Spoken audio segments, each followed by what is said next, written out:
យេស៊ូបងប្អូនទាំងអស់គ្នាស្វាគមន៍សម្រាប់ការចូលមកកាន់ Channel របស់ខ្ញុំហើយនៅក្នុងវីដេអូនេះផងដែរខ្ញុំនឹងបង្ហាញបងប្អូនទាំងអស់គ្នាអំពីរបៀបក្នុងការបង្កើត Gmail ហើយឥឡូវបងប្អូនសម្រាប់បងប្អូនដែលអត់ទាន់ download បងប្អូនអាចធ្វើការ download បានចឹងខ្ញុំ download ហើយឥឡូវយើងចូលក្នុងកម្មវិធី Gmail ទាំងអស់គ្នាសម្រាប់បងប្អូនដែលអត់ទាន់បាន log in account Gmail បងប្អូនអត់មានតម្រងបែបនេះទេហើយខ្ញុំ log in ហើយឥឡូវយើងចូលមកកាន់បង្កើតទាំងអស់គ្នាដំបូងចូលមកកន្លែង add order account បងប្អូនចុចតាមនឹងមកហើយតបមកយើងចុចកន្លែងពាក្យថា Google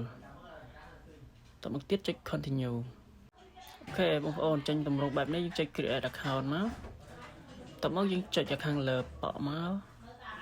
តបមកទៀតគឺគេឲ្យយើងមកពេញឈ្មោះឥឡូវខ្ញុំសូមដាក់ឈ្មោះខ្ញុំសិនអូខេបងប្អូនចង់ដាក់ឈ្មោះនៅក្នុងបងប្អូនចង់ដាក់ឈ្មោះបែបម៉េចក៏បានដែរស្អីតែបងប្អូនចង់ដាក់ទេហើយបងប្អូនចង់ដាក់ឈ្មោះពិតប្រាកដរបស់យើងក៏បានដាក់ឈ្មោះជា nickname យើងក៏បានដែរបងប្អូនឥឡូវបន្ទាប់ពីយើងដាក់ឈ្មោះហើយយើងចុច next តបមកចេញទាំងបែបនេះគឺគេឲ្យយើងមកពេញនៅថ្ងៃខែឆ្នាំកំណើតអូខេបងប្អូនទាំងគ្នាឥឡូវយើងវាយមក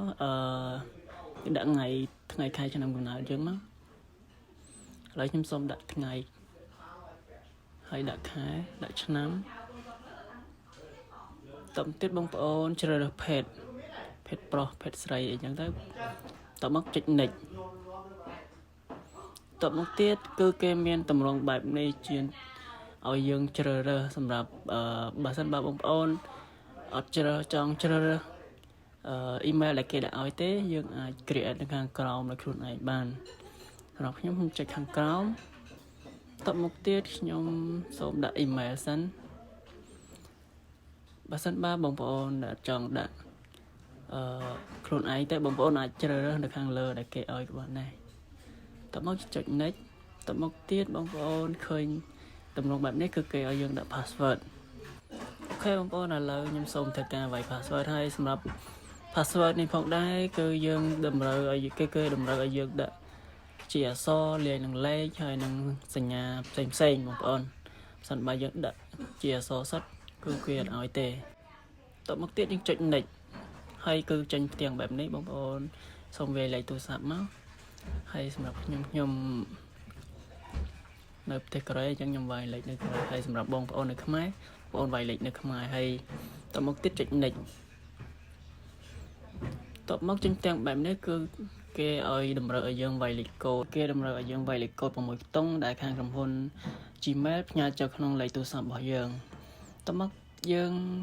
វាយហើយយើងឃើញតម្រងបែបនេះតមកបងប្អូនចុចលើនេះប៉ក់មកហើយឃើញតម្រងបែបនេះបងប្អូនចុចពាក្យថា next តបពីចុចពាក្យថា next ហើយគឺចេញតម្រងបែបនេះបងប្អូនចុច touch នៅលើទាំងពីរហ្នឹងមកអូខេអត់មានអីឲ្យតិចទៀតទេឥឡូវយើងចុច create account អូខេបងប្អូនអរគ្នាឥឡូវយើងបានបង្កើត Gmail រួចរាល់ហើយតបមកទៀតយើងចុច set up តបពីចុច set up មកគឺចេញតម្រងបែបនេះហើយបើសិនបើបងប្អូនចង់ដាក់រូបនៅលើ profile របស់ Gmail របស់យើងក៏បានបងប្អូនដែលមិនចង់ដាក់ក៏បានដែរបងប្អូនឥឡូវខ្ញុំដាក់ចូលមកកន្លែង profile មកហើយតមកគឺចេញតម្រងបែបនេះបងប្អូនចុចលើ add ហ្នឹងមកតមកគឺឃើញរូបភាពជាច្រើនដែលគេឲ្យយើងជ្រើសរើសបើសិនបើបងប្អូនចង់ដាក់រូបខ្លួនឯងបងប្អូននៅលើ device photo មកតមកទៀតចុចលើ browser or take a photo បងប្អូនចុចខាងលើមួយទៀតគឺចេញរូបតម្រងជារូបភាពរបស់យើងបងប្អូន select យករូបភាពមួយណាក៏បានដែរហើយខ្ញុំសូមថយវិញខ្ញុំសូមដាក់រូបបាទខ្ញុំសូមថយវិញខ្ញុំសូមយករូបនៅលើGmail ផ្ទាល់តែម្ដងបងប្អូនឥឡូវខ្ញុំសូមដាក់រូបនេះហើយតមកទៀតបងប្អូនចុច next មកអូខេបងប្អូនគឺចេញតម្រងបែបនេះបងប្អូនចុចពាក្យថា save ហ្នឹងមកអូខេឥឡូវគឺចិត្តរួចរាល់ហើយបងប្អូនសូមរងចាំតិចអូខេបងប្អូនទាំងអស់គ្នាឥ